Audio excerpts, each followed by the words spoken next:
Okay, got a GrassFlap installed on this Toro Z-Master 52-inch deck. This is a 4000 series Pro HDX mower. Let's talk real quick about the GrassFlap. So this is the standard plastic block-off plate with a deflector angle bolted to the 1/4-inch steel hinge plate. Spring connects here. The cable connects up here with the pin inserted from the spring side. Then the cotter pin wrapped around it. This particular unit has a no-drill mount.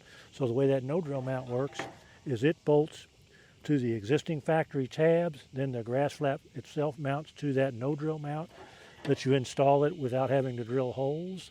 And then cable routing, so coming off the flap, come over here underneath, and we have the cable coming from the flap over here, zip tied down here, and again here to make a little S pattern so that it has a nice smooth travel over to the pedal.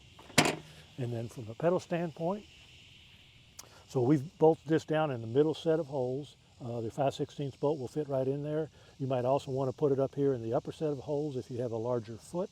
And then operationally, let's see if we can get up here and show you.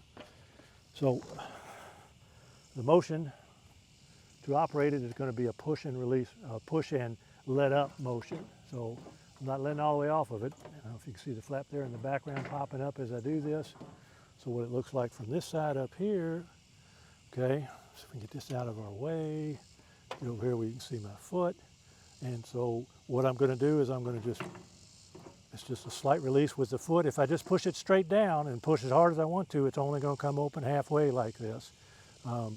So what you want to do is just keep that flap moving, and that's just a nice little easy motion with your foot. Looks like this on the foot. There you go. So GrassFlap installed on a Toro Z-Master 52-inch deck.